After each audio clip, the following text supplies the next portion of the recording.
You will learn how to teach this to children of all ages and aptitudes, from gifted to special ed, from second grade to graduate school.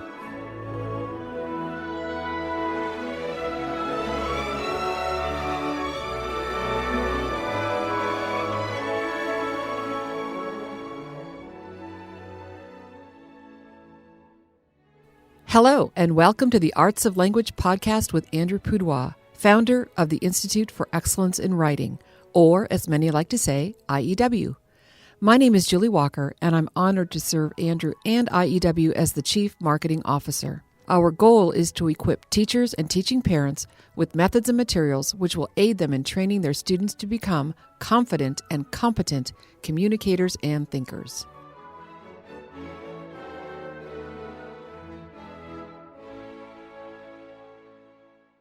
So, Andrew, many years ago, I worked with a company that created a video for our audience where you were talking about IEW. It's basically a writing system that works wherever you teach. We call it the 4-minute think video. Oh, yes. Yeah, yes. And you were actually sitting in one of my dear friend's living rooms describing how this approach came to be. And I thought it would be helpful for our parents, our parent teachers, our full-time school teachers, basically co-op leaders, just to hear from you how IEW got started so that they can see perhaps that in any situation, IEW works. Right. Well, I was working for a small school in Montana in 1990. One of the faculty members was a Canadian lady, and she convinced everybody that we had to go to northern Alberta and take a 10-day teacher training course called the Blended Soundsite Program of Learning, because this was the greatest thing. It was even better than sliced bread, and it was going to be the perfect thing for our tiny little private school in Montana. So my wife and I were both working for the school at that time, and it was a very small school. So I think there's a total of like 9 of us, the whole faculty. Right. And we went up, and that's where I met Dr. Webster. And at that time, I think 100% of the people who were learning Mrs. Ingham's Blended Soundsite Program of Learning, a multi-sensory phonics-based approach to teaching young children reading and writing, and then Dr. Webster's structure and style and composition. These were the two kind of divisions of this training. They were happening simultaneously. I think 100% of the people there were full-time, 5-day-a-week, mostly public school teachers from Canada. Sure. And we were like this group of Americans who, somehow stumbled in to this. And I think they were all very excited. I mean, they'd had 1 or 2 Americans here and there over previous years, but a whole school of Americans. Right. And so the entire way in which it was presented was, this is what you would do if you were teaching 5th grade or 7th grade or 1st grade in a regular 5-day-a-week full-time school situation. And so that's what I learned from Webster, and a lot of the ideas of classroom management that were embedded in that course were based on their experience. Mrs. Ingham, Mrs. George, Dr. Webster's experience teaching in schools. I came back, taught 1 more year in this small school in Montana, and got really good results. And in retrospect, I didn't even know what I was doing. Sure. But it was a whole lot better than what anyone had been doing before. And the results were so good that I thought, I could learn more. I'm really feel like I'm just touching on what's possible. So I went the next year and took the same 10-day teacher training course again. Wow. And then circumstances changed. We came back. We started homeschooling our 2 oldest. And then I was tutoring on the side, teaching music most of the time. But I had a couple little writing classes, mostly for my oldest daughters and their friends.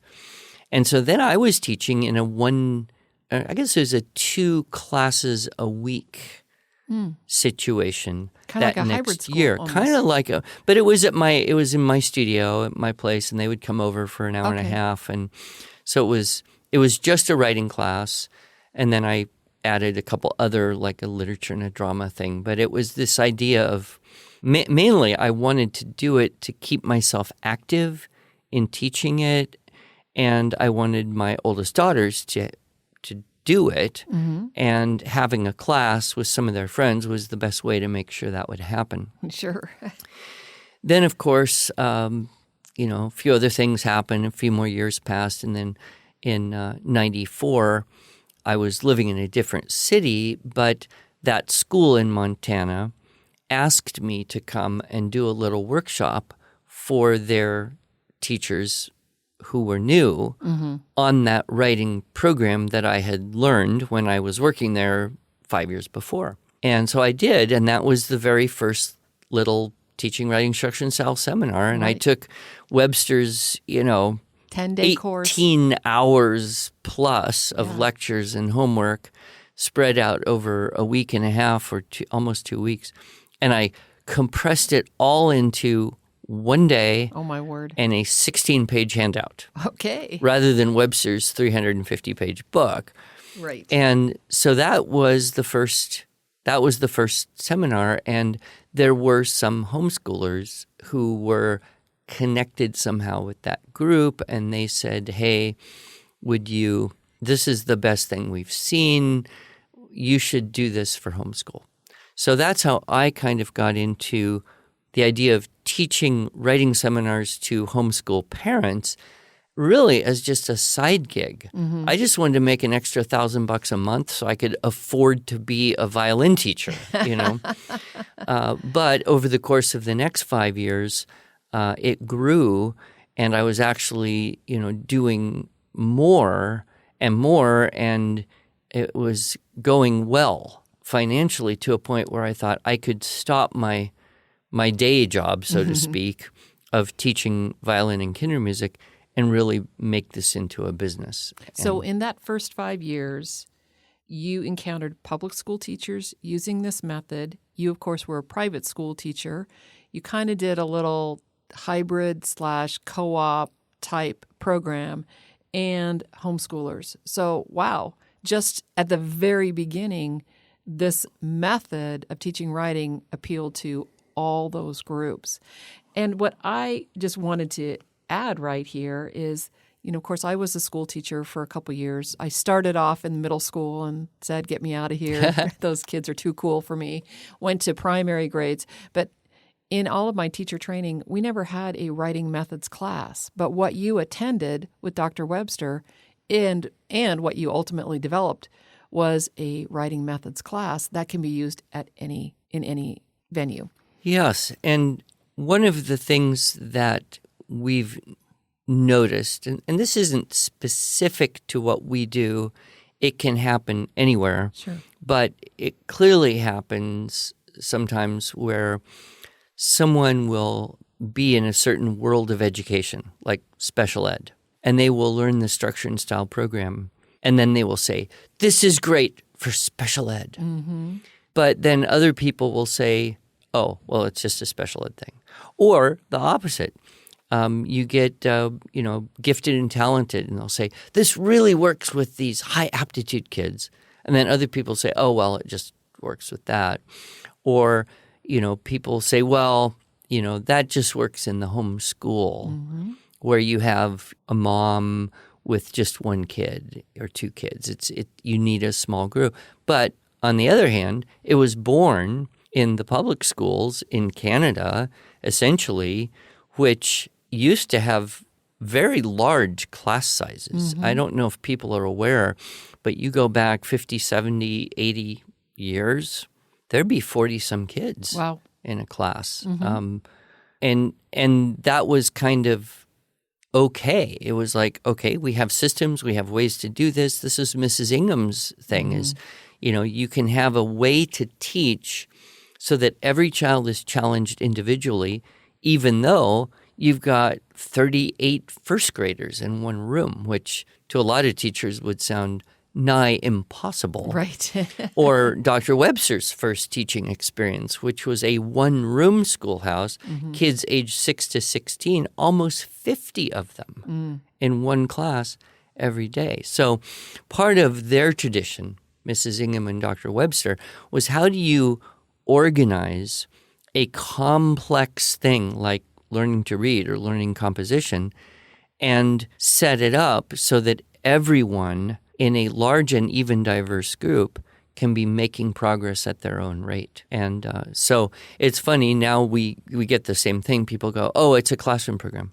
Oh, no, it's a homeschool program. No, it's a universally good program. Right. And that's this idea of individualized education. Can that happen in a classroom? Well, Dr. Webster demonstrated absolutely it can through modifying the checklists, maybe using easier source texts. And so over the years, although let's go back to you are doing a teacher training, one-day teacher training course in this little school, homeschoolers come in. What happens next? Well, I was happy that people liked it. What I realized is this is hard to do. I was there in Canada for 10 days, came back, and kind of just floundered my way through the first year. I knew I wasn't doing it really well or perfectly, but I did know that the results were good. And that's what motivated me to want to go back and learn more so I could do it even better. So really, I mean, my whole thing here for over 25 years has been, how can I take what Webster has done as a foundation, only make it increasingly accessible to the widest number of people. Exactly. Yep. And give them the support they need. There's also been a shift. When we went up in 90, teachers would come with, boxes of poster board and construction paper, and they would bring yardsticks and protractors, and they would have boxes of felt markers and tape and all that stuff, and they would sit there at these tables for hours every day for 10 days and make stuff for their classrooms because that was the only way to get the stuff. If you wanted a poster, you had to make it. If you wanted a manipulative activity, you had to make it. And that was the culture. But, even between, the first time I went in 90 and the last time, which I think was 2004, 5. I went in 2007 for a 4-day class, and that was the very last time that he did it. Right. So I think my last was 2004. There was this shift. People, I don't want to make this stuff. Can I just buy it? Right. And, God bless them all. The Canadians who had been doing it for 20 years when I met them were not business people thinking, aha, let's make this into a published curriculum where you can buy all the pieces.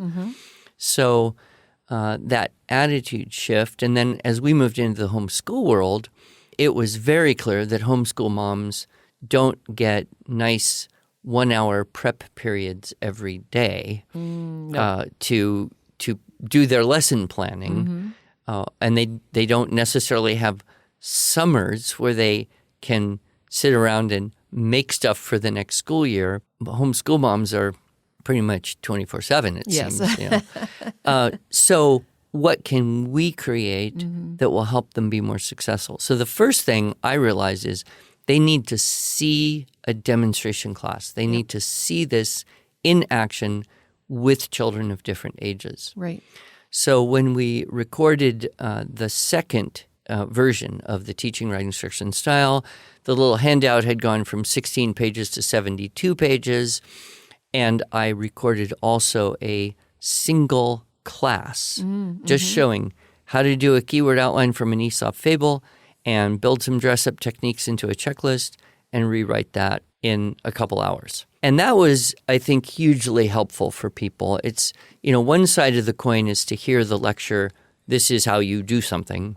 But the other important side is to see that happening. Yep. And because we know the power of imitation, we know modeling is so important. So that, and then over time, the one-day teaching writing instruction style grew into a 2-day teaching writing instruction style. Which now is accompanied by a 240-page seminar workbook and practicum syllabus. I will try not to groan at that number, but it is much more complete, we'll put it that way. Yep. And then my one-day demonstration classes expanded into the 4-day student writing intensive. And I traveled around the country, did that for many years. Then we made recording of that. That's what I did Biola when you invited me the first time. And that's when we first met. And I invited Andrew to come to Biola University and train these tutors for our program for homeschoolers and their parents and the parents that were enrolled with their students. And these students took these classes, and the tutors and parents learned how to do this method. And I watched you do this year after year, after year, after year, and learn something every time. And that's I love that we have this now on video, and it's polished and professional, but more importantly, it's so good that you could watch it over and over again and still get something new out of it. Well, and some people have watched it year after year. Well, and not that we tell everyone they have to. No, but we do something every summer called the TWSS, Teaching, Writing, Structure, and Style, Great Adventure. Yeah. And that's going to be starting soon, where a group of teachers and parents are going together, going through the Teaching, Writing, Structure, and Style together this year with you and Evan, one of our educational consultants in our schools division. And so basically 1 unit a week. 1 unit right? a week, Yeah, yep. so couple hours max, video plus a little assignment to practice and learn. So, and then as we found a more diverse group of people who were interested, we started to customize some of our additional support mechanisms. So the video is kind of like, this is where everybody starts. But we have materials very specifically designed for 5-day-a-week brick-and-mortar school teachers. But, these are things with kind of fully fleshed out lesson plans that you could say, okay, Monday do this, Tuesday do this, Wednesday do this. But then we also have a large number of groups that are either 1 or 2 day a week school type programs, or actually hybrid schools, charter, publicly funded 2-day-a-week charter schools, 3-day-a-week schools, no day a week remote learning school. I mean, the whole definition of the word school has changed a lot since we were young. Yes. And even within the last couple of years with the COVID period, how schools are basically having to redefine themselves. So, and we have a lot of schools, Andrew, these 5-day-a-week schools that were forced into remote learning, who are using our Structure and Style for Students video courses where the students are getting the instruction at home through a streaming mechanism, and they have all the materials that they need to actually learn how to write in a remote learning environment. Yeah, and the results have been spectacular with that. Yes. But, I always, if I'm at a convention or somebody asks me, how does this work, I generally give them this elevator speech. You learn our system, teaching, writing, instruction style. You do the practical exercises.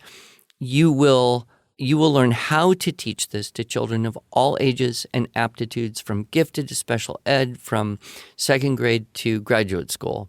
Then you have choices. Choice number 1, create your own assignments. That's what we teach you to do. That takes time. That takes some experience and organization. And a lot of people don't have that time. Not that they couldn't. A lot of them are smart enough, but there's so many pressures. They're not like Mrs. Ingham's devotees of 60 years ago who could spend all summer making stuff out of construction paper and felt markers. So you could do that. We also have things like the theme-based writing lesson book, which is set up for 1 or 2 days, 1 or 2 sessions, I guess is how you might put it. And then the kids work a little bit on their own at home, unsupervised or with a parent's help. And then we also have video courses where really almost no prep work is involved. It's plug and play. Just turn it on. I tell a joke, the kids start making a keyword outline, and the whole thing just rolls for 24 weeks. Yep. And now we've got more than 6 years worth of that lined up, ready for people. So I think we have been able to preserve the integrity of what his vision was. And he's still alive. He's going to be 93 here pretty shortly. I talk with him on the phone every month or more. I try. He's kind of irritated I haven't been able to get up to Vancouver and visit since the COVID restrictions and travel difficulties. But I know for a fact he's very, very happy that this thing he created kind of as a side thing to his career of teaching history has now become something that can reach out to everyone in any teaching situation. And I think first he thought homeschooling, that's just absolutely crazy. But he's come over to see how that is a great fit for so many people, and yet we still try to support the classroom teachers in the way that he and Shirley George and her mother, Mrs. Ingham, had the vision for so long ago. Yes.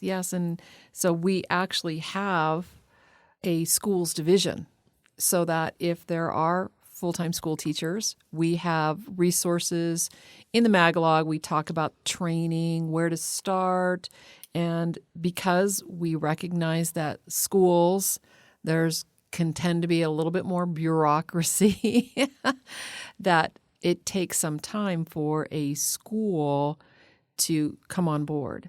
But perhaps a whole grade, perhaps a whole school. We have many schools in the Chicago area, Chicago Public Schools, who use our materials, and we've actually done some studies with these classrooms and just kind of show the results of what can happen when a teacher goes through the teacher training and uses our materials, and wow, the kids just really take off. And that's special needs. It might be English language learners. What a great opportunity for full-time school teachers. And we have some full-time school teachers who attend homeschool conventions, and they'll kind of see what's new in the homeschool world because they're looking for things that they can bring into their classroom in an affordable way. And we have materials for that one-off in the schools. And what we love about that is, wow, when those kids do so well, the administrators want to see what's going on in that classroom, and perhaps that will be a way for those teachers to get more of their coworkers in on the game. Worst story I heard. It's kind of good but kind of bad. Is I was working a lot in the Pacific Northwest, and I had got various people coming to seminars. Some school teachers, some homeschool parents, kind of a mix. And I like that. I like the mixed group. But I found out that there was this one teacher in this one school in this one city that was using our program very effectively in 7th grade English. And I said, well, and I was talking to her, and I said, well, can we do something for your whole school?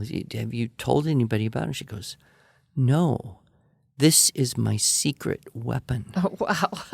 like, it's going so well for me personally.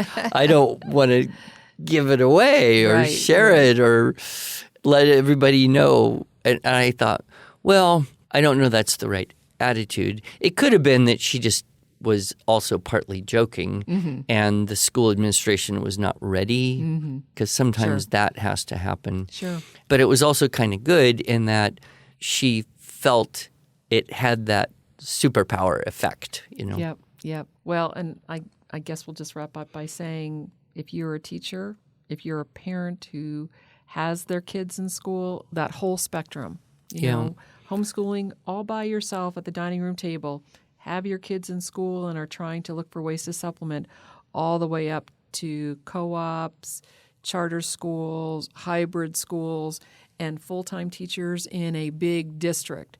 We have been there. We have served teachers of all levels, I think with a great deal of success with so many tools and resources, kind of like what I say at the beginning of every podcast, with methods and materials. That's what we have, first of all, is a method of teaching writing and materials to support you in your journey. We're here to help. Absolutely. So give us a call if you have any questions. Thank you, Andrew. Thank you.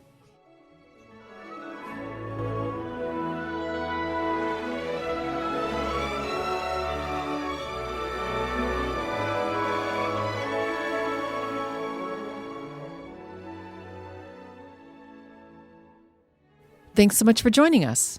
If you enjoyed this episode and want to hear more, please subscribe to our podcast in iTunes, Google Podcasts, Stitcher, or Spotify, or just visit us each week at iew.com/podcasts. Here you can also find show notes and relevant links from today's broadcast.